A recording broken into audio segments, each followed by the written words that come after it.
Hey guys, welcome to the Girl Take No podcast with me, your host, Shani Sanders. And today I got my special guest co-host with me, my bestie, my ride or die kind of chick, Chrissy Blair-Odom. What's up, Chrissy? Hey, Chrissy, I'm here.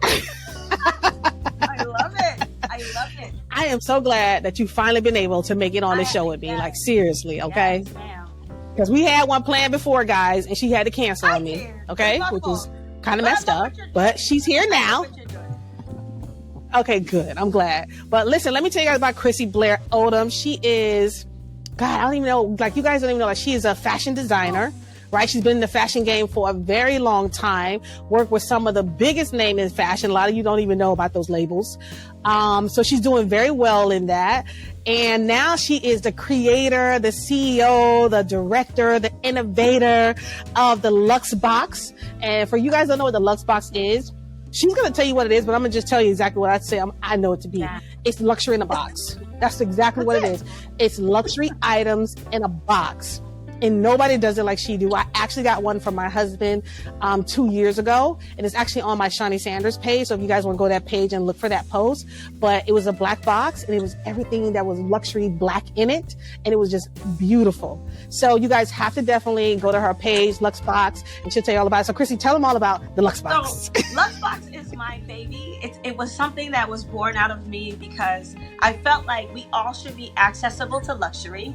I felt like It doesn't mean that we have to be any big person or any millionaire to have luxury, right? So I wanted people to be able to give gifts to their loved ones, whether it's your spouse, your sister, your brothers, whatever. And you say, you know what? I want to put a little zhuzh in it, a little luxe in it. And so I thought of the Luxe Boxx because I was like, I want to celebrate our loved ones, our people, anyone around us. We want their birthdays, their celebrations, their graduations, their weddings to be special. And I felt like this was needed in all ways. So I created that space because that's where it came from, just a heartfelt thing. I started it with my own husband before he was my husband. Yes. And you too, you remember I came up with the concept very early, and I just said, wow, what would this be if a woman or a man could just say, you know what, I don't really have the time to shop. I don't have the time to put these things together. We don't all have time to package and do all these things.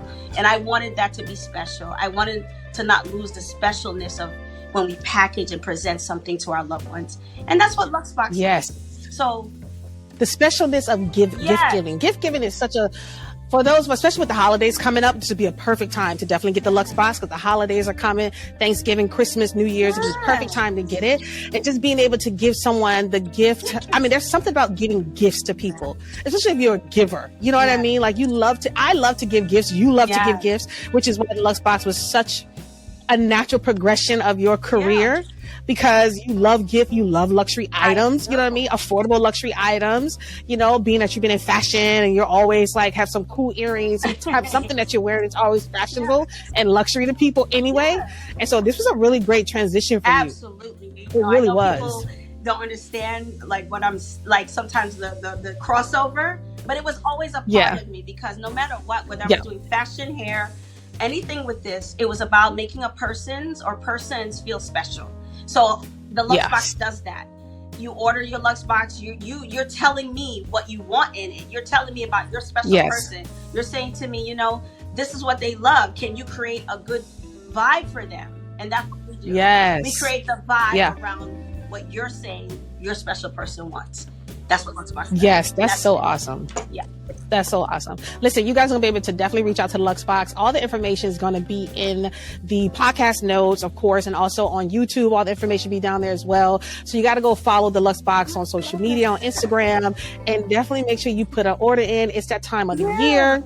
Orders a good time is going to get busy. You know how it is sometimes with shipping. So make sure you get your orders in right away. Absolutely. Now, I thought about this topic today to do this show called Trending Topics, right? So it's all about talking about everything that's going on, maybe on social media, reality TV. And the reason why I did it with Chrissy, because me and Chrissy are always on the phone talking about all this type of shit. And we're like, might as well put it on the podcast and give it for everybody to hear. Because if you ask me, we are the cast of those reality shows. We're part of the cast. You know what I mean? We're always talking about all types of stuff that's trending on social media. Like, hey, did you hear about Kanye and the bullshit he's doing? So we're definitely going to talk about Kanye today. And we can start with Kanye. Let's just start with Kanye. Absolutely. Because I feel like what Kanye is doing is not new. Kanye has had a history of just like spiraling, saying weird shit, doing weird shit, saying dumb shit, putting his foot in his mouth, disrespecting people. You know what I'm saying? Like, he has been doing this for so long, and it's so crazy. I saw this guy on social media the other day on Instagram, and he said, listen, let's not give Kanye that excuse anymore about, oh, you know, his mother passed away, he just started acting really crazy. And I'm just, you know, when I heard that, I'm like, I don't think it's an excuse. I think it's really what's happening. Like, ever since his mother passed, he has been spiraling out of control. Like, he's just so full of himself. He think he is the most creative person in the world, right? He think he just knows the truth better than anybody else do. Right. But what he said about George Floyd, the rants that he's been on about the Jewish community, I mean, they are getting ready to cancel his ass. Yeah. Like, seriously.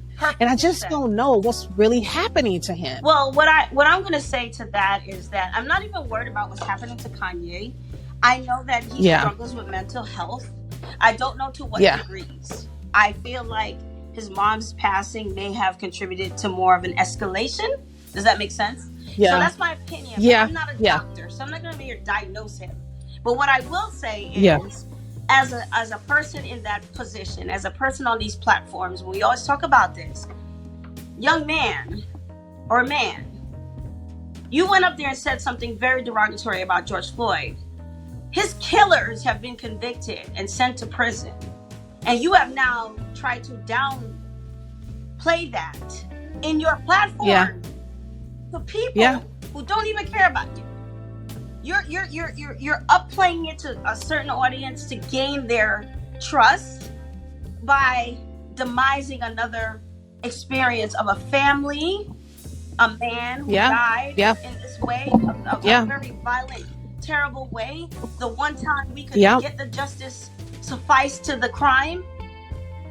You get what I mean? Like, you're like doing these wordings and you're saying these things. It's like, do you understand that it has an impact beyond your mental state?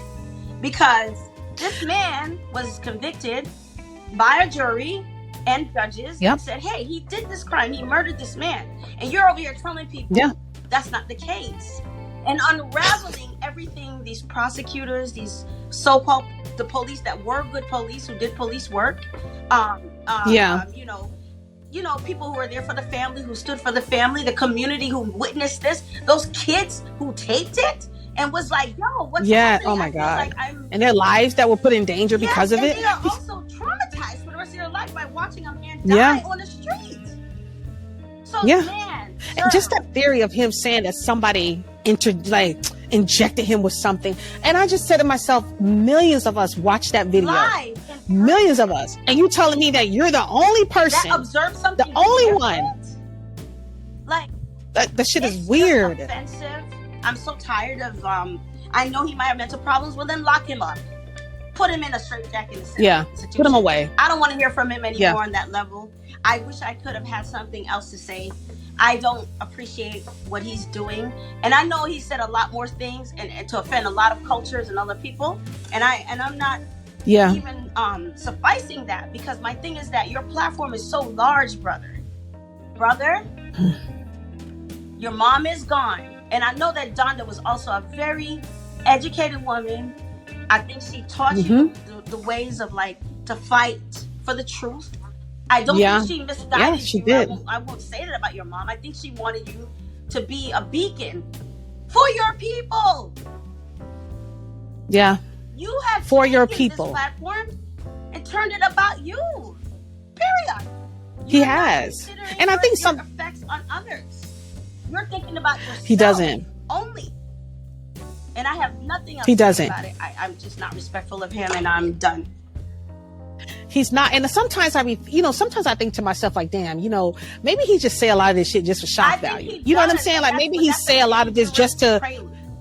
Yeah, it is. Like, he just want to say stuff to get people riled up and get people talking about him. You know what I'm saying? Because you wanted to release your new line at Spring Fashion Week in Milan. Yes. Right? You did the White Lives Matter t-shirt and started saying these anti-Semitic statements. Yep. Once this guy was sleeping with your ex, let me just go back to that, your ex-wife. He's a Jewish guy. Let's just go. You want to get deep? You're mad at him for sleeping with your ex-wife. He's Jewish. You took the whole Jewish thing, you went this way. Then you're at Milan Fashion Week. You want people to pay attention. You had the Balenciaga deal at the time. You had Balenciaga promoting you, and you wanted people to pay attention. And you decided you're going to do a White Lives Matter t-shirt with the most disrespectful, uncouth, ridiculous woman on the fucking planet. In the world. Candace Owens. On this planet. And y'all smiling Candace like Owens. Okay? For the platform? You're not trying to help anyone. You took it about yourselves. That's it. I mean, it's ridiculous. It was so laughable that he stood there with Candace Owens, like, and I said to myself when I saw it, I was like, you know what? You would stand there with her. Because she's the only black woman in America that doesn't think she's black, that doesn't recognize she's black. You know what I mean? Like, she really, I feel like she thinks she's someone else, like of a different race. Like, I don't even know what that race is, but it's definitely not black. I just look at her and say, some of the things that come out your mouth, my sister, still my sister, you're so ridiculous. I know you're married to a white man, but God, give it a break. That's what I said too. Like, give us a break. Give us a break. He's probably more blacker than you are, to be honest with you. There's still issues in our system. It's not about being black or white. It's like, do you know right from wrong? Like, that's wrong. We are being, it's just a wrong. Like, even if a white man gets beat up by the police, you think I'm mad at? Like, no, I don't accept. Like, oh, he should be beat up because he's white. No, I'm saying police have a problem. They don't have police brutality is a problem overall, no matter who it is. Yeah. Bruh, we have to get this under control. Our nation is facing a bad state. And we have people trying to divide us, right? And we have people saying they want civil war and all these things. And you guys are keeping up the rhetoric that causes the civil wars. How? And I thought, you know what? Looking at it now, like if you look at Kanye now, and you think about the stuff he's saying, you're saying to yourself now, I understand why Kim divorced you. Yes, sir. Yes, ma'am. Do you know what I mean? Like, and you have, and what he doesn't realize that you have all these children who are mixed. And I think people don't remember that part. Like, you have children who are going to grow up, your black children who are going to grow up and see this and see that their father said this stuff. They can't go away. And then it's like, how's that going to make you feel? For their lives. And you're going to make them feel cuckoo and psycho crazy for Cocoa Puffs because you won't stop. Yeah. So and I know you want to blame it all on Kim, but I don't believe your false narrative about Kim anymore. You want to blame it on Kim, I don't either. Kim is I really this don't. narrative. No, you're the one speaking. Where is she at? She was with Pete Davidson. She didn't care about what you were saying.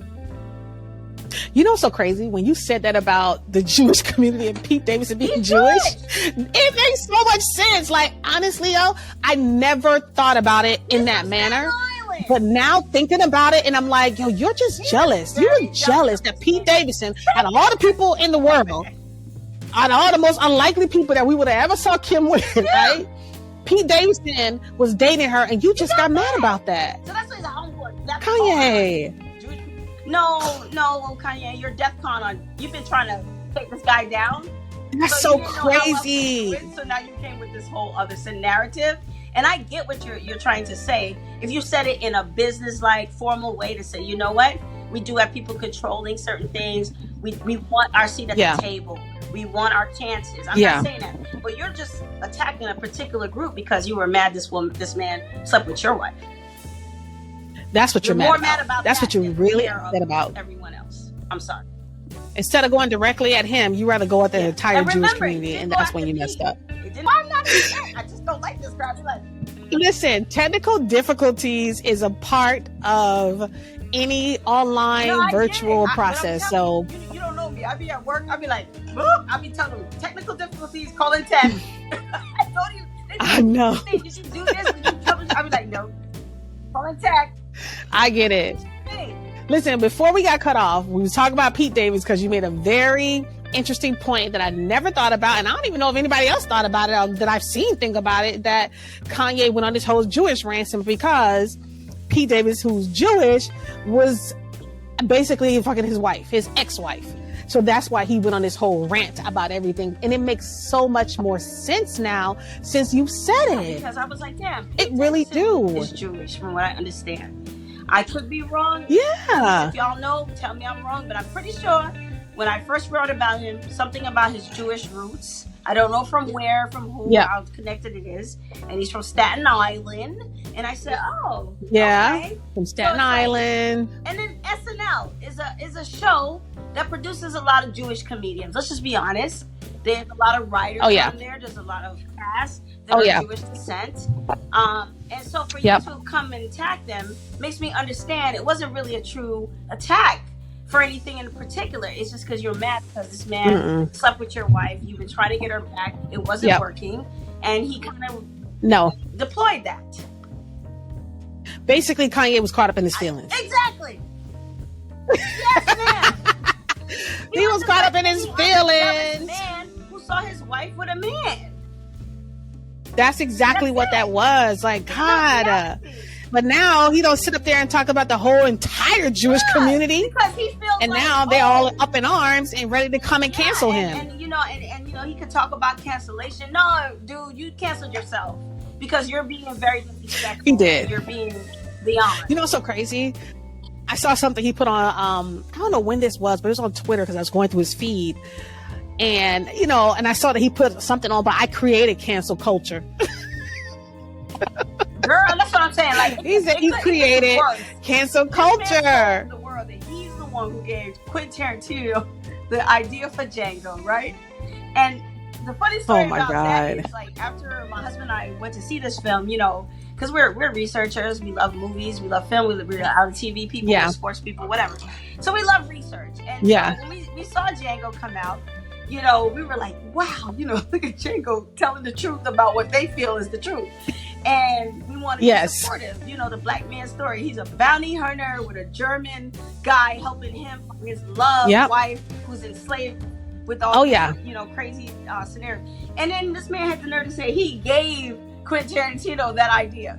Now, mind you, later on when we watched this film, we were just interested. So we saw that there was a Django created back maybe in the 70s, 60s, I don't know what year. I don't want to lie.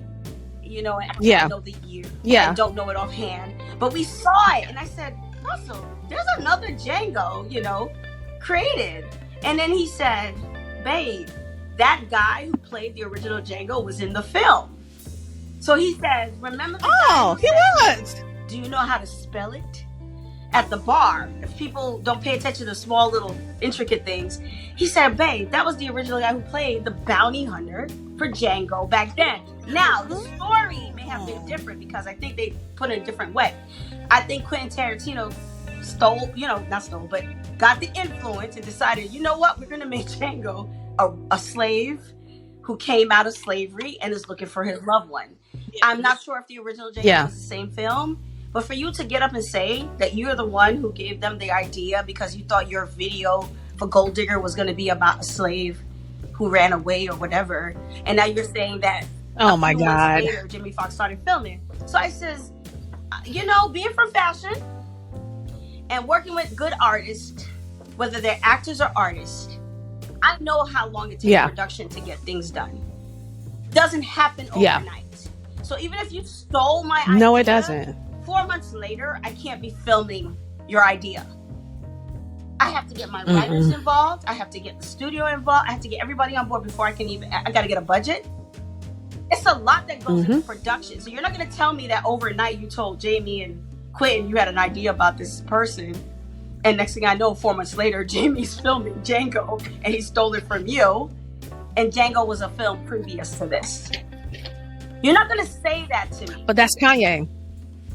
That's Kanye taking credit for everything. Like I said, he feel like the fashion world wasn't relevant until he came into it. Can you believe that? When you think about all those fashion designers before him, but he feel like it wasn't really relevant until he came into it. As if what he brought to the fashion industry was so just like game changing. When I'm like, what do you call his fashion before? Rags and tatters? Rags and tatters. He looks like a plumber going to unclog a sink. I don't care what he say. And you know what's so crazy? The fashion world has been putting him on this like fucking hype. Do you know what I'm saying? And like some people in fashion have been putting him on that hype. Because this is what we tend to do as creatives. You know, he made a whole film by himself about being a genius. They said, yeah, he's a genius. That's his moniker, and then people ran with it. You know, that narrative. So then he said, I'm a genius of fashion too. I'm a genius of music. I'm a genius of everything. And people ran with the narrative. And now we're trying to dump him like a boat that's taking on water. That's life. Yeah. I ain't got no beef with them, but hey, y'all gave him the door pass. He came in, and now look what we're doing. The idiot. That's what he's doing now. And I'm just like, watching that documentary about Kanye, one thing I can say, his mom did give him such a way of thinking about himself that he really created this life for himself. You know what I mean? He was so positive. You know what I'm saying? In terms of like, I do too, but it's like, he just took it to a whole nother level now. You know what I mean? It's one thing to be a positive person, to have a positive outlook and speak things into existence and to believe that you can do this stuff and believe in yourself. But it's like, damn, Kanye, you just take it to a whole nother level. Yes, you are a very creative person. I am not taking away from your moniker. But sir, be respectful. And number two, I know that Miss Donda did not want you to be this way. I think she wanted you to have the best confidence as a black man. I'm just going off a whim. I don't know her. But when I saw her, even within that interaction of the documentaries and stuff, and when I saw her in life, she passed, I said, this woman is truly gifted, educated, and she raised a great son. And she wanted him to be the best he could be. To believe in himself. You can't be the best of yourself, sir. But when you start disregarding as if everything that came before you and after you doesn't matter because it wasn't your babe or your idea or your manifestation. Now we're in a whole different realm. You're not really touching on continuing legacies. You're talking about yourself as the legacy. And you're forgetting that there was a lot of creative people around you, sir, including your mother, who encouraged you to these levels. Nobody does it alone. Don't sit here and tell me you did this all. You know what he had the nerve to say? And this one made me outraged. I'm going to be done with this after this. You said that the reason why you doubled down on not the White Lives Matter. It was a White Lives Matter t-shirt. I think it was that. Was because you felt like your genius kicked in. God kicked in. And he said, say that. And it's just the truth that White Lives Matter in your brain. And I'm not dispelling that White Lives Matter. We're not saying that. What we're saying is, sir, we know this certain phrase is used as a counteraction to Black Lives Matter. It's not a true being. It's not a true existence. It's not saying, oh, please include white lives because y'all forgetting us. It's saying Black lives saying they matter. Hey, we're white. We're matter too. What's up? That's a whole different disrespect. It's not the same. So stop. It really is. It really isn't. Ride this wave of like, it's just the truth and I'm genius and that's what my brain brought me to. I'm not falling for it and I don't accept it. I mean, you know what? You're right. It's so crazy. Kanye's so crazy. We can go about this conversation forever. And you're right. We're going to stop it because... That's my last person.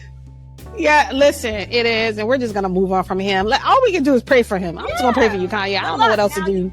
I pray that, you get the help you need with your mental health issues. I pray that you get what you need. And, I don't even know. That's just a fucking train wreck. To outer space. God bless him.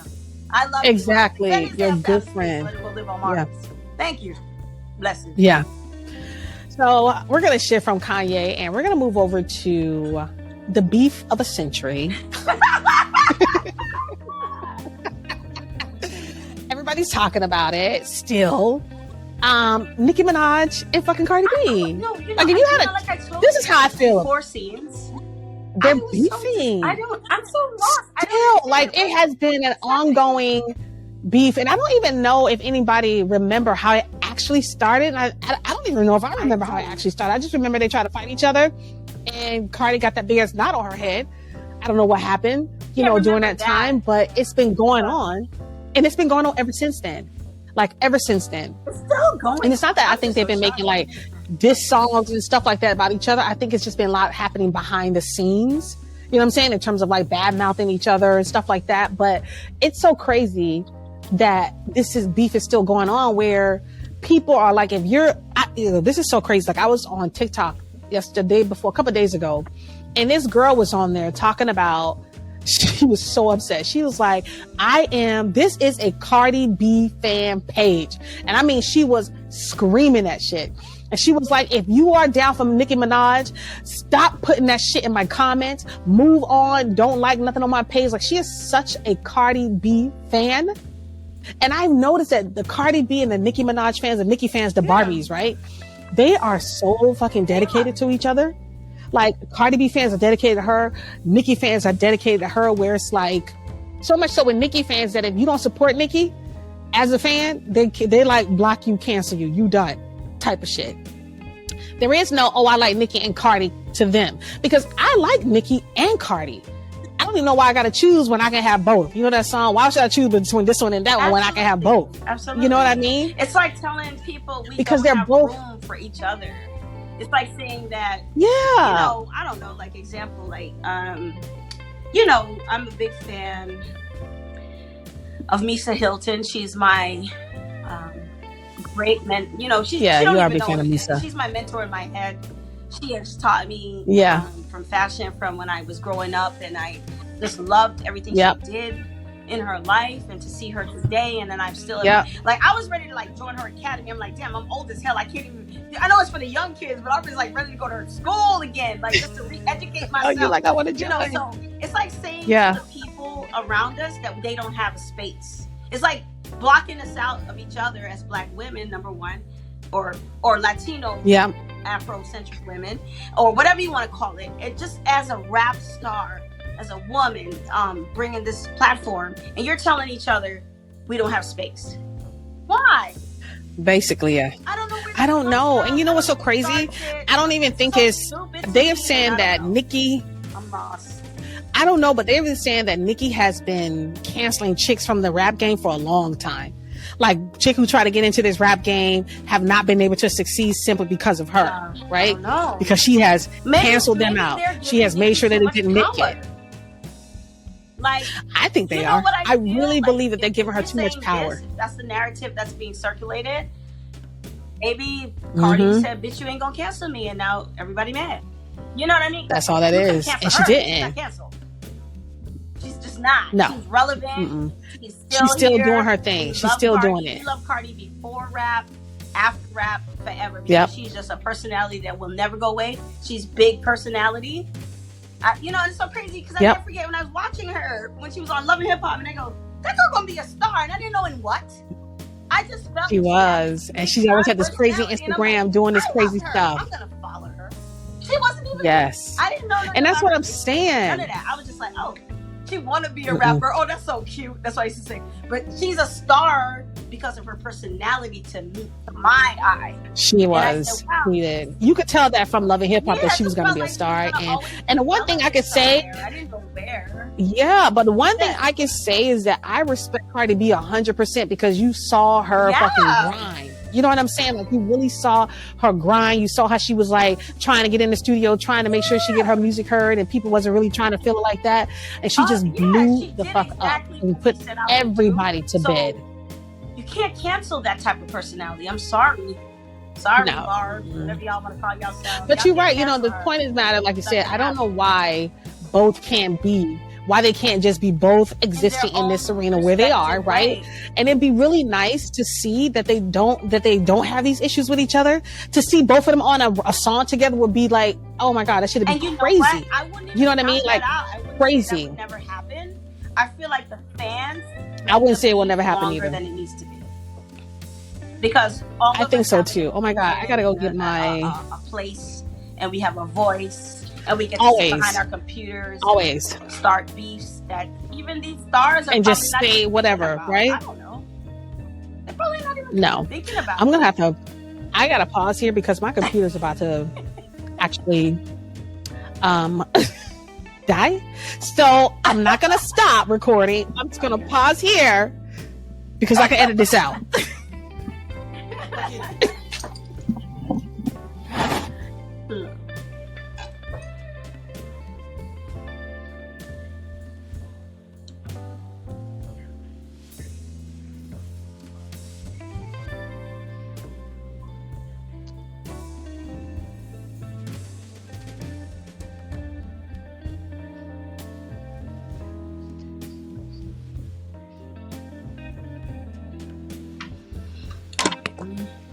some glam just for a second because my eyes are watering.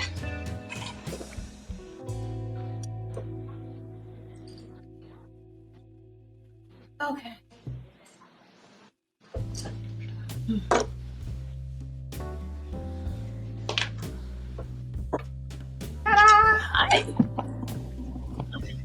Listen, today has been full of unexpected things happening, hasn't it? That's what I'm saying. Like, you can't control the narrative. I get it if people want to, but you can't. No matter how much you want to, things are just like, things happen. So we're going to continue on. So yeah, Nicki Minaj, Cardi B, this beef. Now, one thing I did not know, I didn't know the Migos retired. I guess maybe that's how I'm not in touch with that. I didn't know they retired from, or either their group broke up, maybe. Did you know that? Yeah, for a little bit now. I believe Offset and Takeoff had released their own album, like in the last sometime in the summer. I don't know the exact dates, but I do believe that when the beginning of this year started, or going into this year, I remember them kind of making that announcement that they're taking a break. But okay, Quavo and Takeoff had released another type of project, and then Offset was separate, and he did a few things here. Which was kind of strange. Don't you think that's kind of strange? Because it's not like they've been in the game very long. You know what I'm saying? In terms of like celebrity wise, I mean, because they've probably been rapping for a very long time with each other and trying to get on. But I feel like they haven't been in the industry that long to just be like, oh, we're taking a break. I mean, you know what I'm saying? Maybe it's just me. Think about it. They came in here very young. What if 2022? I would need to go and research that year. But I don't know. Like, I feel like they're still. I feel like today's artists to come in so quickly and they blow up so fast, and then it's like, I'm taking a break. Maybe that's kind of what it is. Yes, maybe that's what it is. Yeah. And then so what I saw is that, like you said, Quavo and the other one, Takeoff. So they were on Drink Champs, right? I didn't watch that one though, so you might have to tell me. Recently. Yeah. Recently, it was a good episode. So recently it was on Drink Champs, and they got asked about the beef between Nicki and Cardi. And, they didn't really speak too much on it, but what was surprising to everyone, what everyone took away from that episode of Drink Champs was that when they was asked, who would you choose, Cardi or Nicki? And now Cardi has been down with them forever. And it was surprising to everyone that they chose Nicki. And it was just like, so many people talk about it. They would talk about it on the radio stations here. And it was just so many people just like, how could they do that when now they're thinking that, well, maybe they all have some kind of beef with each other. Maybe they're not as close to Offset as we thought they were. Maybe they got some kind of beef with him, and that's why they chose Cardi. And then someone said, well, no, one of them was fucking Nicki, was dealing with her at one point. And I'm just like, I was shocked too. I'm not shocked at any of this celebrity stuff, because it's a lot. Come on, you could just be trying to be relevant. You could be one of y'all could have been fucking Nicki, and you say, yo, if I say the wrong thing, it might go left. And then the third part is true, as you stated. It's just a beef. It's just a beef. It's really just a beef, and I really wish it wasn't. This away. He's had a second child with this girl. Maybe they feel she stole he did. Beautiful little group boy. Member from proceeding. I don't know. I'm just being hypothetical. You never know. That's true. It could be that. You never know. But it was just like, and I brought it up because. I brought it up simply because I was scrolling through social media, and so many people are so team Nicki and so many are so team Cardi. And it's like, there's no crossing those lines. And you just say to yourself, like, damn, I remember when we had Lil' Kim and then we had Foxy Brown. You know what I'm saying? Like, we didn't really like, I'm all team Foxy or I'm all team Lil' Kim.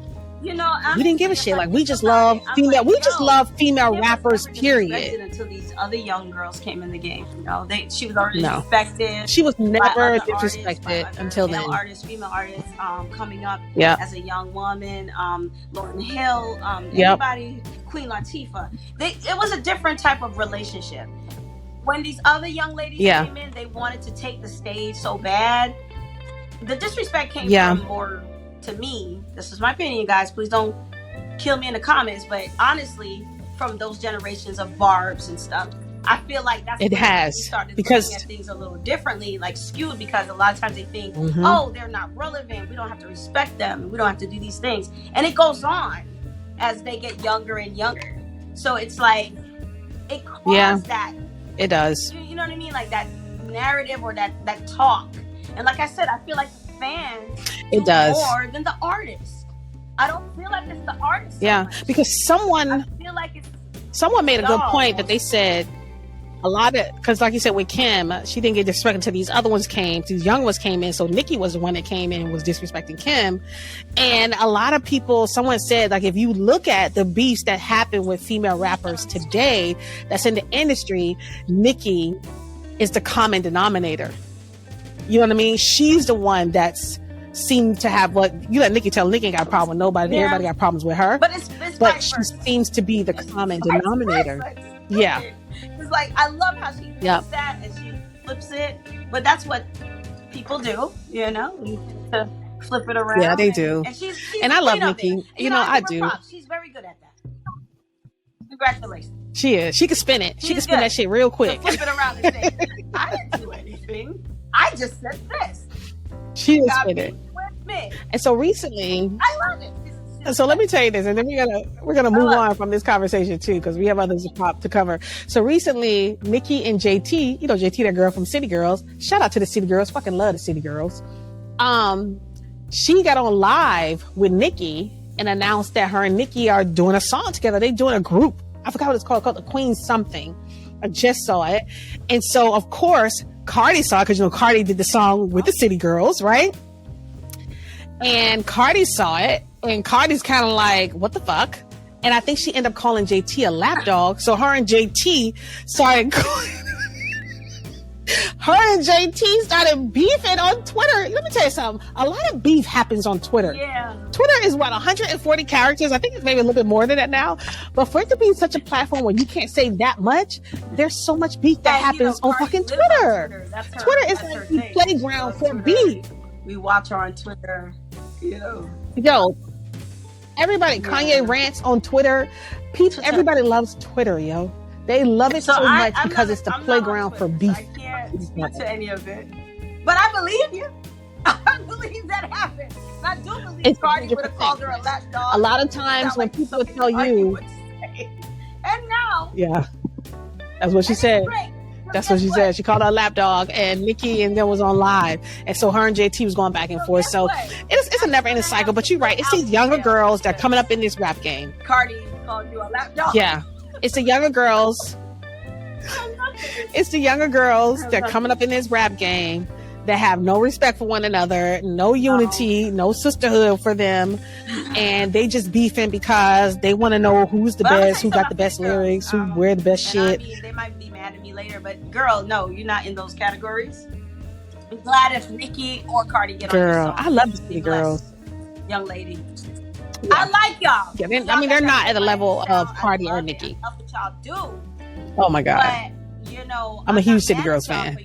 Your grooves. I love it. I've listened to a lot of your songs, your videos, everything so sexy, whatever. But girl, just be glad if Cardi or Nicki come on y'all song. Y'all be blessed. Okay? Yeah, be blessed. You're right. That's all. Be blessed. Okay. Well, let's talk about something real quick that I wanted to talk about. And I should have started with this before we got into all this. Is that do y'all know about that student loan debt forgiveness program that's going on? President Joe Biden. What? Listen, I signed up for it. It took me no more than 2 minutes to do it. But now that all these people signed up, right? Of course, the site crashed for a lot of people. Thank God it didn't for me. But now that people signed up for it and people are excited about getting some of their debt canceled, I don't think all your debt is going to be canceled. I think some of it will be canceled. And now, Senate want to block it. They don't want to help people. They don't want us to be out of this debt. They want people to be forever in debt to these institutions that they're never going to fucking pay. Like, that's a bill that probably will never get paid. So let's is a student loan debt. Though. It's not the institution you're indebted to. It's a financial company. It has nothing to do with the institution. It's the financial The institution company. Takes the money just like... It's the government. When we get a car loan, per se. It comes from the financial person. The owner. So a JP Morgan Chase or whomever, if you want to go back and we could talk about all the different financial institutions. Sally Mae, motherfucking Sally Mae, had to pay some restitution to some people for swindling them in student loans. We talk about schools that closed, and Sean, you went to Morris Brown. They lost their accreditation for a while. Yeah, my school closed. Yeah, but in a minute, first of all, in that little time frame, y'all degree didn't mean nothing, but you paid for it, right? I went through the same thing because I went to a smaller institution that was just like a localized institution.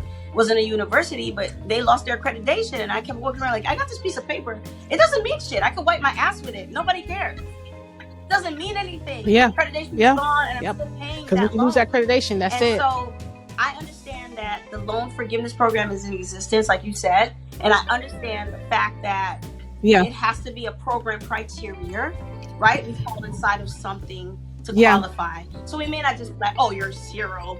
Yeah. Move on. I get that.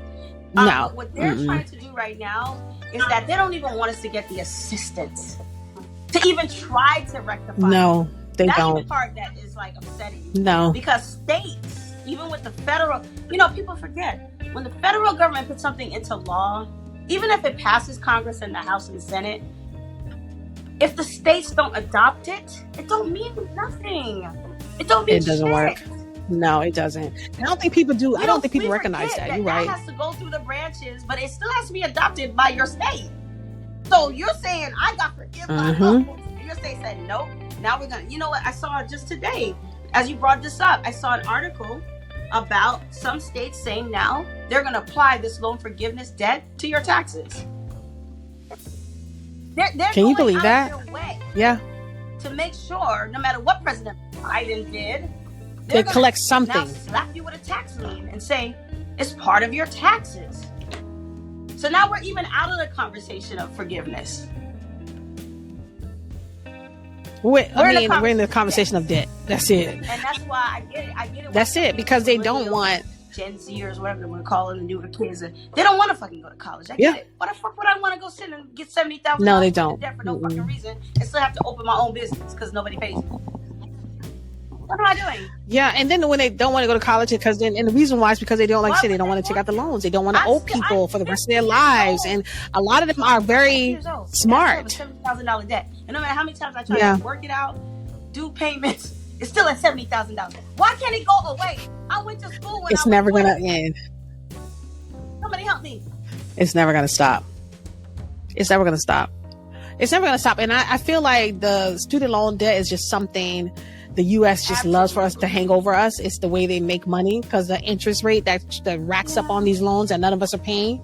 You know what I'm saying? And it's probably when you meet someone who's paid off their student loan, which I think I met one person who's done that. And I was like, actually someone I used to work with. And I was like, wow, you paid off your student loans? And like, who the fuck does that? You know what I mean? That person, he or she got a job right out of school that was able to allow that. I don't know. And I'm not judging nobody who's done this. I think all debt should be paid. I'm not saying that. But girl, I'm 50. You gonna let me go? It's not gonna happen. With 70 grand on my back from y'all. And then on top of this, let me tell people this. They don't care. So I went to go, try to do my financing for homes. And I realized that they add that debt to what you qualify for. Y'all know this? Oh, yeah. They subtract that 70 grand out of what they can give you for your loan.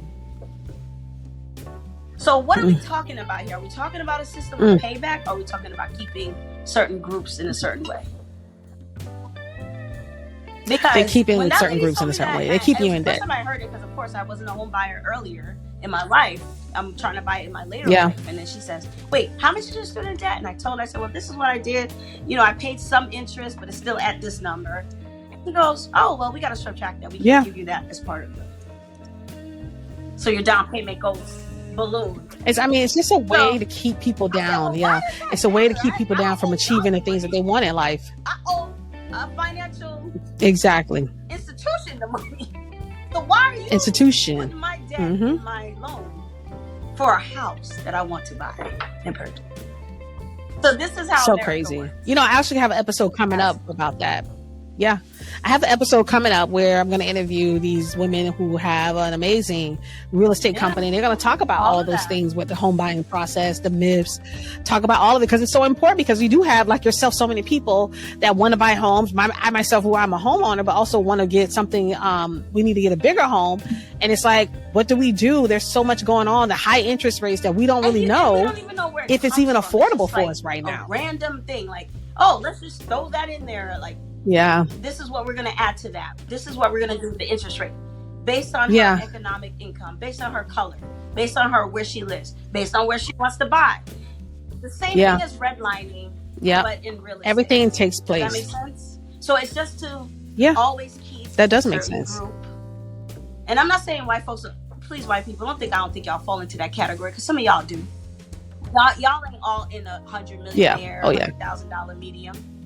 But just know that affects us all. No. And if we change those laws, everyone. It affects everybody.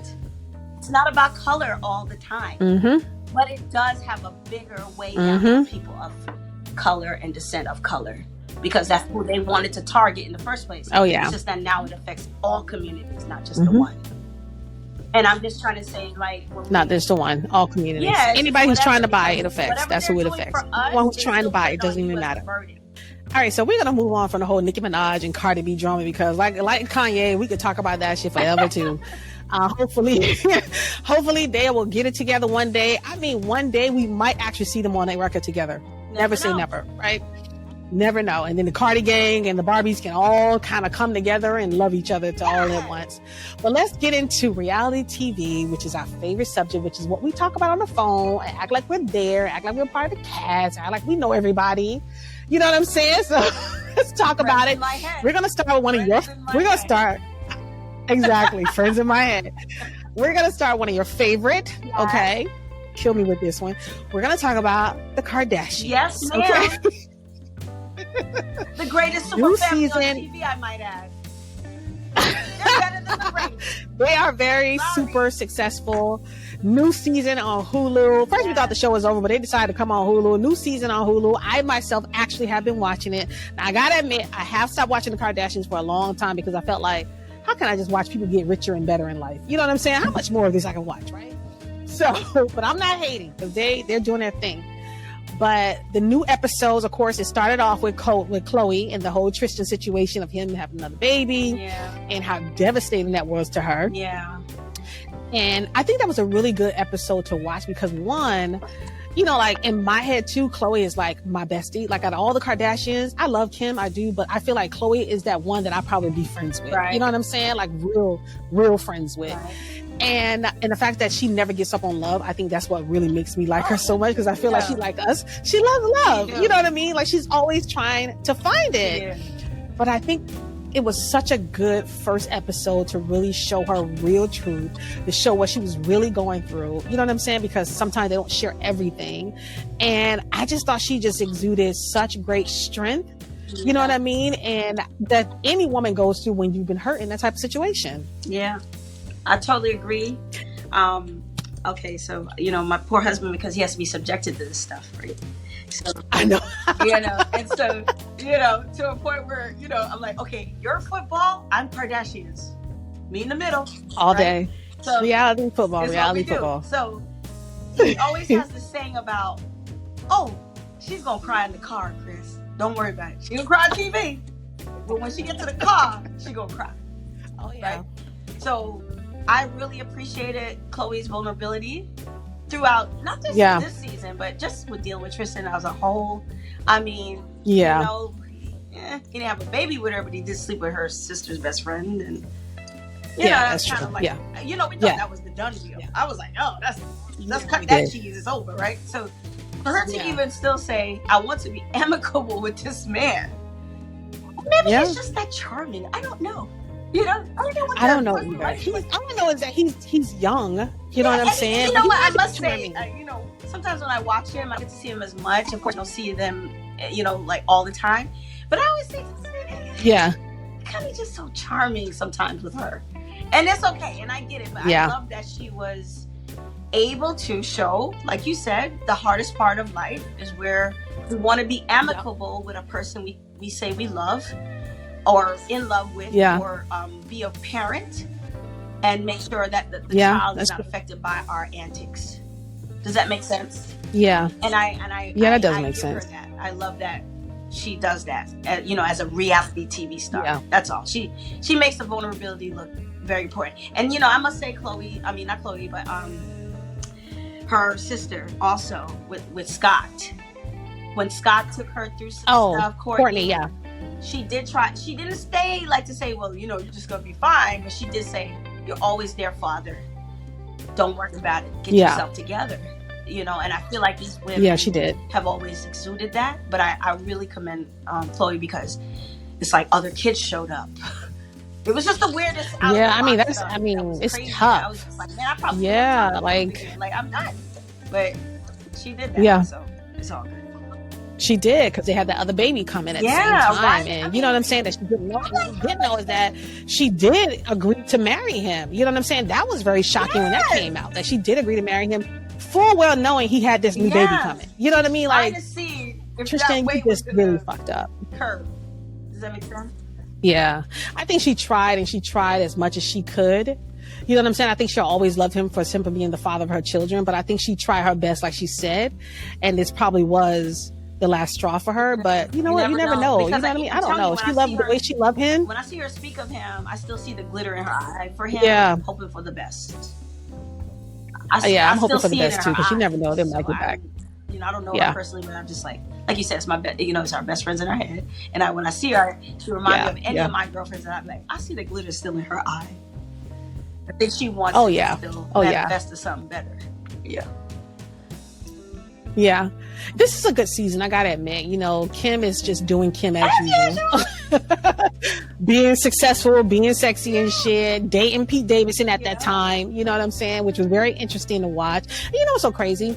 It was nice to hear her say about being with him. She was just really able to be herself, where she didn't have to wear makeup. She could wear sweatsuits, versus when she was with Kanye, she always felt like she had to be dressed up. Like, he's dressing, right? But she always felt like she had to be dressed up, made up to the T, and just almost like as if she always felt kind of judged with him. You know what I mean? Because it always has to be a moment with him, versus with Pete, she was just able to just be herself. And it was just a fun relationship for her. Although it probably didn't work out, but I feel like it was just a fun relationship for her versus what her marriage was, where she was able to let her hair down and just let go. Because Kim cares so much about what people think of her. Like, she really cares about that. The walking brand of herself, right? So she is. All right, so she plays the fence, right? Because she needs that, and then she needs it, right? So it's a borderline. And she trusted Kanye so much with that part of her. When she met him, she lost herself to me. Because she did. She didn't know who she was. Listen, I always told you this, even when they first started being together, and I said, dang. I love Kim, her style. I love Christen. Christen's my favorite. I feel like she's a style lady. Yeah. I love her, the way she is as a woman, businesswoman, and her style, and the way she treats her children. So when she decorated her homes. Oh, God. Her style, and they picked that up from her. I feel like mom, sprinkled that good fairy dust on her. Yeah, that's where they get it from. They get it from Chris, most definitely. To me, she's the GOAT to me. But anyways, long story short, I was just saying to myself, when she met Kanye and started dating him, and then it was like, I said, okay, I get it. I love Kanye. He's cool. Like I said, he's a talented young man. But when did he become the speaking voice of what fashion is? I don't know. When did he ever dress in a way where I thought he was some type of fashion icon? I didn't see it. I didn't understand what she was saying. And then it was like, all of a sudden, when you saw more of them interacting, I said, he's just controlling.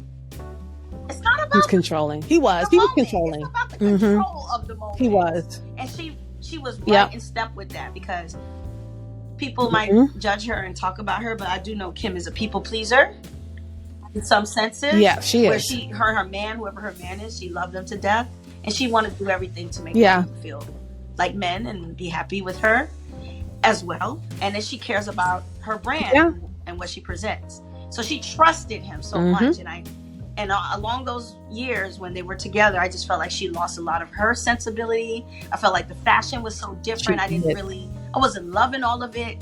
I just felt it was way off her speed because I know she has so much more to give and so much more to attribute to her style. And I just felt she was lost in that. And I felt bad about that. And she said it.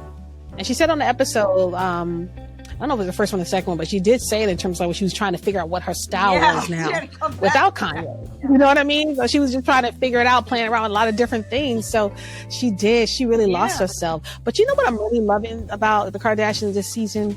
It's Kourtney and Travis Scott. I'm really loving first of all, their relationship is so fucking sexy. Like, it exudes sex off the TV screen. And it's so good to see Kourtney in a place where she said she would never be. Do you know what I mean? Like, she never wanted to get married. She was the number one sister that never wanted to be married. And to see her in love, and I mean, so in love, to have this man that loves her so much.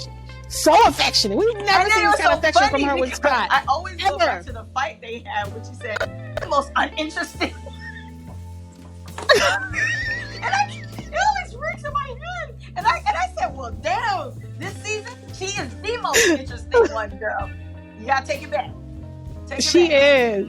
Kim said that shit to her, but she is the most interesting one on this season of the fucking Kardashians. The most interesting one. Girl, she's doing her best. Oh my God. I love it. I love it. I love the blending of her family. You know what I'm saying? Like, I love everything about it.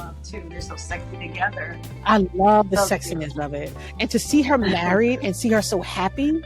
Oh my God. It just has been the highlight of the season for me, is to see them two together. And I mean, at one point, every time they're together, they're making out. You know, they can't stop kissing. That high school love that we used to like. Oh my God, isn't that what it is? That's what it looks like. It's like that high school love when you just crushing on this guy so much. In the hallway, you just start making out because you're like, this is the 5 minutes I have. Yes. But I'm going to make out with you right here in this locker real quick. Nobody's looking. Oh my God. It's so good to see. I mean, it really is a good relationship to look at. I think one of the things I'm not most excited about on this season is that, I don't know, Kylie and Kendall lives are not really that interesting to me. Or either they really don't show as much as the other sisters do, of course. They, I think they're trying, but still, I feel like they still have these kind of, especially Kylie. Kylie really don't let you see her outside of the job. Like, she'll go to her mom's house or sister's house, but you're not going to her house. You don't see her at her house. You don't see her with her children. Kendall will let you in her home. You know what I'm saying? It's so fun how Kendall. I love your home. Yeah, beautiful home. She's always so different. She's really the country. I want to be with the animals, and although she's the fashion model, but she's the more laid back. Like, she's more on the genocide versus the Kardashians. You know what I mean? Fashion model. She just never lost her homegrown roots. No, she hasn't. Even she loves to be at home. She loves to be surrounded by animals. She is the sweatsuit, horseback riding. I could see her in a barn, like sweeping up the manure and putting it away. And, like, I feel like she's that girl. Mm-hmm. She's just one of those type of girls riding her dirt bike, whatever. She's always been that way. But I think that, Glitz and Gams came to her as a natural thing. She's a beautiful girl. And she's in a great family. And that allowed her to be in that avenue. But I just don't think that defines her at all. No, it doesn't. Mm-mm. It really don't. And it's always good to see them all together. And because there's so many of them. You know what I'm saying? It's love to see them all together. On this season 2, they talk about the lawsuit from Black China. Yeah, I remember. Which is interesting. They can't talk too much about it, but it's ongoing. And I think that in one of the interesting episodes too is when Kim made that controversial statement. They got all that news, you know what I'm saying, about entrepreneur women in business. And I was like, you are buying, Chris.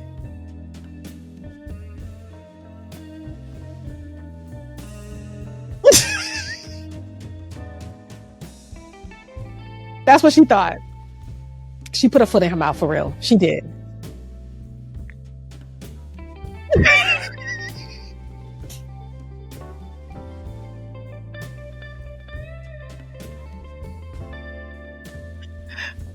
It's too late. Yes. Yes. Get off your asses and work. And I'm like, and then women are like, wait a minute. Like, They were. Women were like, wait a minute, bitch, we do work. You think you're the only one that works hard?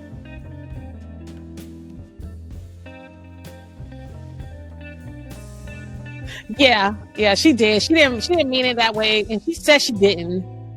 Yeah, she said she didn't, but it's like in that moment, that's exactly how that shit came off. So she was stuck for that one. It was bad.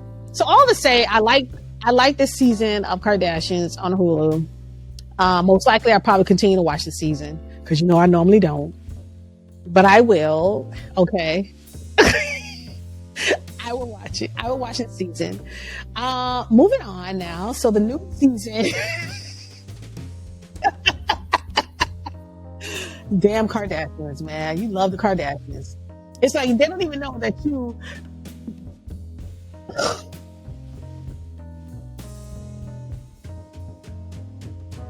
Oh my! Let me tell you. So Christen is like the momager of all momagers. She is like a manager of. I mean, does she take on anybody else, or does she only manage her daughters? Because she got so many of them. Okay. I feel like she can make anybody successful. Anybody. But I want to move on to the new season of Housewives of Potomac. It's out now. And did it only got one episode out, or do they have two? Just one, right? So a second one is coming. I think I only saw one. And it just kind of,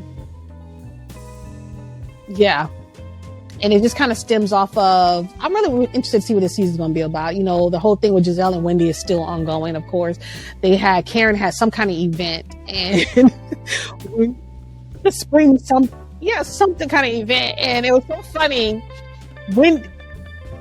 something like that. And Wendy came and she tried to be nice, you know what I mean? And she tried to give Giselle a hug, and Giselle's like, no. Like she straight was like, don't touch me.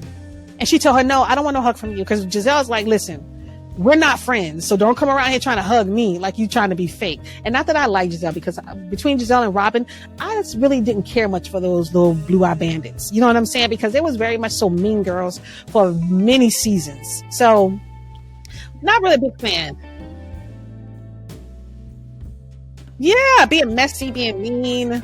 Yeah, like it was just strange. Yeah. Mm-hmm. Whatever it takes to keep the action going. But I think the big thing this season probably is going to be around Ashley possibly divorcing her husband. You know what I'm saying? That whole speculation, and I don't know who put it out there. Maybe she put it out there.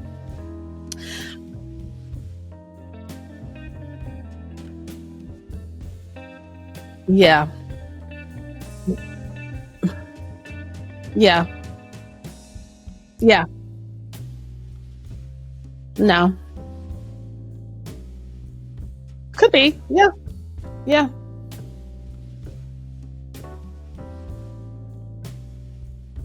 Giselle. Mm-hmm.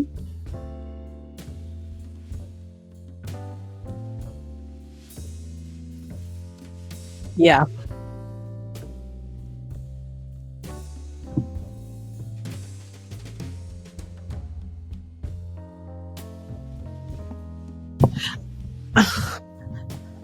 Yeah.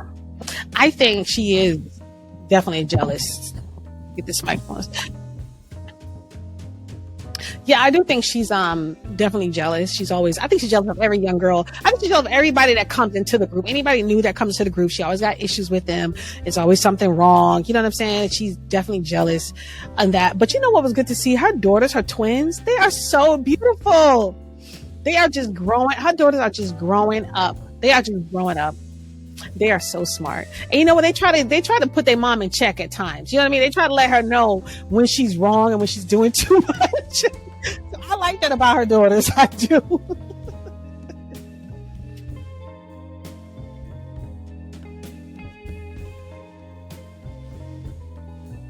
She do. She tried to. Mm-hmm.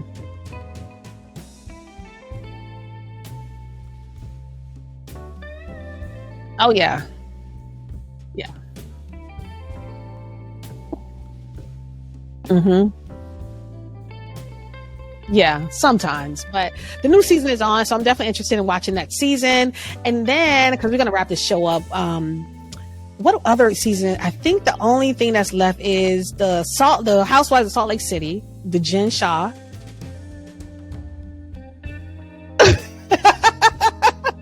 Now, granted, I stopped watching this season. I stopped watching the Housewives of Salt Lake City. I think when she first got indicted or just arrested or something like that. Because I remember they was on a bus and she was getting arrested, and I think that was the last. I think that was the last season I saw.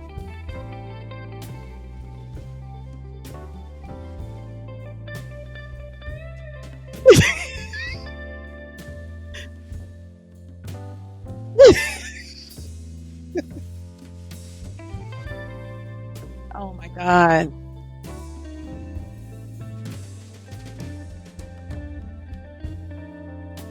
Yeah.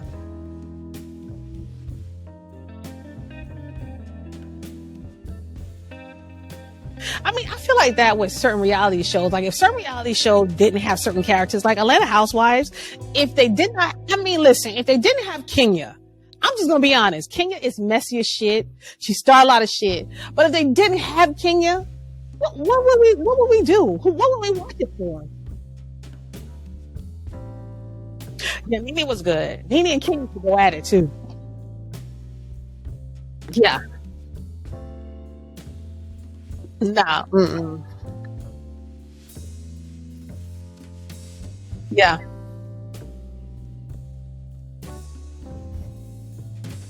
Yeah. Nene was a strong figure on that show. And they talked about how this season, the last season that just wrapped, really didn't live up to par.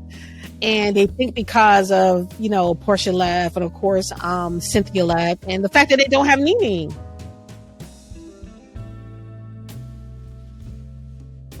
Oh yeah, Portia. Yeah, I like Portia too. I really love the woman she has. She has. I love the woman that she's bloomed into being. Remember when she first came on the show, she was married, like she was really not herself, and it was really fun. Oh God, it was, but it was really fun watching her become her true self. You know what I'm saying? It really was fun watching her become her true self. That little PJ is such a chicken nugget. Oh my God, that little baby. I know. It's so crazy. Yeah. It's crazy when you look at these reality shows and you look at these kids when they first start off and how young they were, and you get to see them now and you're just like, wow. Mm-hmm. Yeah. Yeah. He is.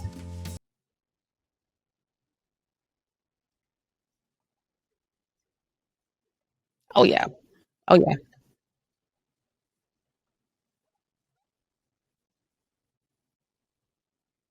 Kendall grow up. Yeah, we saw them grow up. We did. Yeah.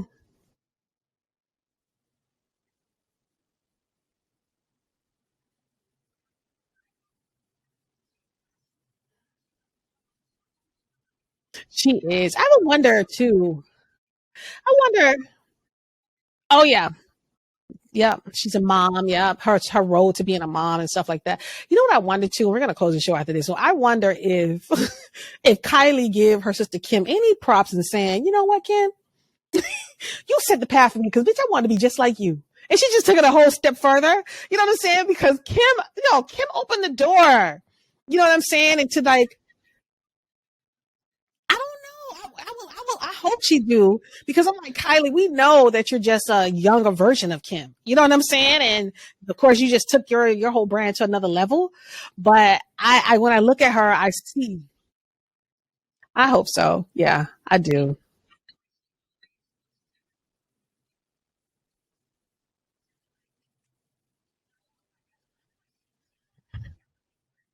Yeah, yeah, yeah, yeah. That's true. Hmm.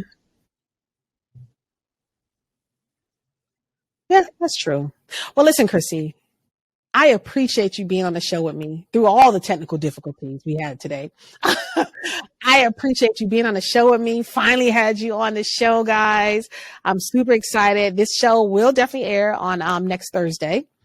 And I can't wait for it to come out because I feel like I had so much fun with this show, talking about reality TV and all trending topics. You know, we love talking about that kind of stuff. It always makes us laugh and have us live in their moments at times. But I just want to say, guys, thank you so much for hanging out with me and Chrissy here on the Girl Take Note podcast. Make sure you download the podcast on all your streaming platforms. Also, the full episode is available to watch on YouTube. So until next time, guys, we'll see you next time.